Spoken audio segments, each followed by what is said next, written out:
Tonight, a rare look into the lives of delinquent teenage girls. We wanted to know what set them on their path to juvenile detention. Channel 5's Stephanie Bertini spent time with the girls off and on for months. She went inside the Judge Mario E. Ramirez Jr. Juvenile Justice Center. Tonight, she shares a special report, A Dance with Darkness. We found out their dances in darkness come after years of pain. Tonight, children with lost childhoods tell you what happened to them. These girls are all under 17. We're protecting their identities. Pieces of happiness alongside the most frustrating moments.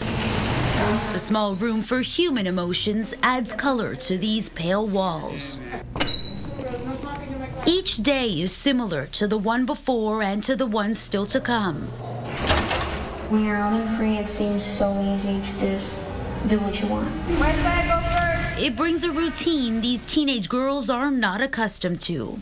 But I always say I'm not going to come back, but I'm here. It's a place meant to set them on the right path. The only place some of them feel safe. You just don't involve yourself when you get into a gang. You involve your family. They've experienced a side of life in the shadows, a place no one should go. If you could see their faces, you would likely identify the kind of innocence you might recognize in a young girl you know. These girls have committed crimes, done things they're not proud of. Still, up close, they're nothing more than children. Some of them so lost, this place is more comfortable than home. Girls brought together by breaking the rules follow a strict schedule inside this detention center. Okay. Juvenile supervision officers watch them closely. 6 a.m. is wake up. They do their chores. One by one, they clean up. Day in, day out. Everything they do is at a set time. 1, 2, 3. Morning exercise comes before breakfast. They start school at 8 a.m. sharp. The learning environment resembles any regular classroom. Their blue uniforms remind them where they are. Here, they're forced to pay attention. I got tired of getting up, going to school, and getting excited. Thoughts of going back to a regular classroom can bring hesitation. They're going to be talking that I was locked up.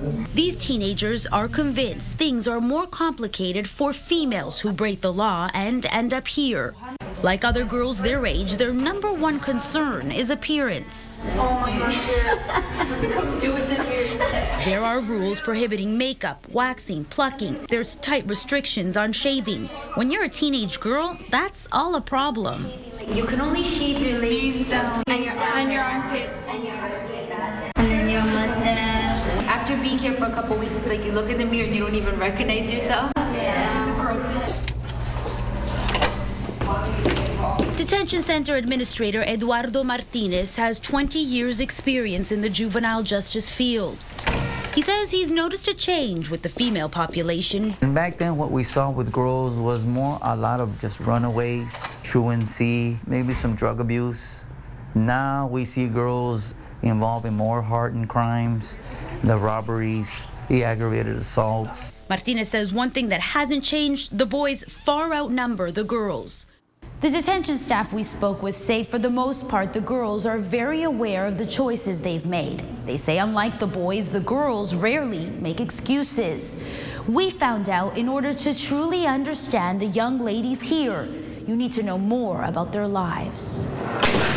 This teenager opened up about her struggles and addictions. She fought a difficult battle when she first got locked up. I was medically confined for like 3 days. Because of the withdrawal. Yeah, I was throwing up. I had high fevers. At that time, I was using crack. She says an ex-boyfriend got her into drugs. She started stealing to feed her habit. That's not the whole picture. Because when I was 12, I was raped. It was a 32-year-old man.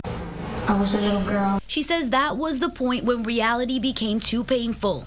To deal with things, she turned to boyfriends and drugs. Something happened to me it wasn't supposed to happen. I have a mind now, like I guess a good 23-year-old girl. I don't trust nobody. This girl decided to skip her turn in the basketball game during afternoon gym time.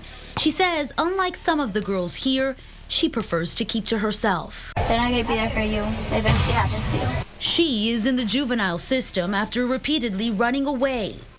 Days, weeks, not changing, not showering. She says her mother could have made things different. Mom's boyfriend is what she was running from. He started living in the house. Then he started slowly, getting used to me, grabbing me. One time he kissed me in the mouth. Did you tell your mom? I told my mom, but she didn't believe me. Her eyes filled with tears as she talked about her only parent not protecting her. Her father died years ago. This young lady is already a mother. She knows what she wants for her son. This isn't the life I want him to remember I had or a life that he's gonna have. Her little boy is in the care of her family. She admits her parents do much more for the child than she does. 7th grade, I got pregnant. And then I stopped going to school. She says she ended up in a lifestyle she's ashamed of. If I worked every day, it could be up to 1,000 daily. Work doing what? I don't know. She simply couldn't find the words to explain. Their days wind down with free time. Socializing is not a requirement, it's a reward. The juveniles are monitored on a point system. Misbehaving got this girl's taken away. I was looking forward to my phone call. I can't get it. So you lost your points? I saw them. Their phone calls come before bedtime. I'm gonna get out of here. Talking to their loved ones can make them sad. We watch their compassion come through as teens reached out to comfort one another. I want to change, and deep inside I know I do. Changing might be deliberately avoided by some of them. Certain girls find comfort in this kind of confinement. Some girls do like it because whatever they've been through, they prefer to be here. Around here, it's common knowledge. Most of the girls who come in keep coming back, either by choice or repeated failure. Far too many of them walk these halls more than once. Children between the ages of 10 and 17 are held at that detention center. Statistics show the average age of the girls there is 15. Only 14% of the juveniles at that detention center were female in 2011. 18% were female in 2010. Oscar, that gives you an idea of just how small the female population is. Yeah, Stephanie, you really got those girls to open up to you. How were you able to do that? It all started when I was invited to the detention center as a guest speaker. I met these girls and realized their story should be told. Of course, there were concerns because of how old they are and the subject matter. After a series of meetings, we were finally given permission to shoot the report. Now, these girls formed a relationship with us. They knew we were protecting their identities, and they opened up to us, Oscar. Yeah, and as we heard from them, their realities are harsh. So what do you know about the backgrounds of these young ladies? Oscar, a lot of them come from broken homes, poverty. Some of their parents are criminals. The professionals who work one-on-one with these young ladies tell us there's a series of social and economic factors affecting the decisions these children ultimately make. That was Stephanie Bertini with a Channel 5 News special report, A Dance with Darkness.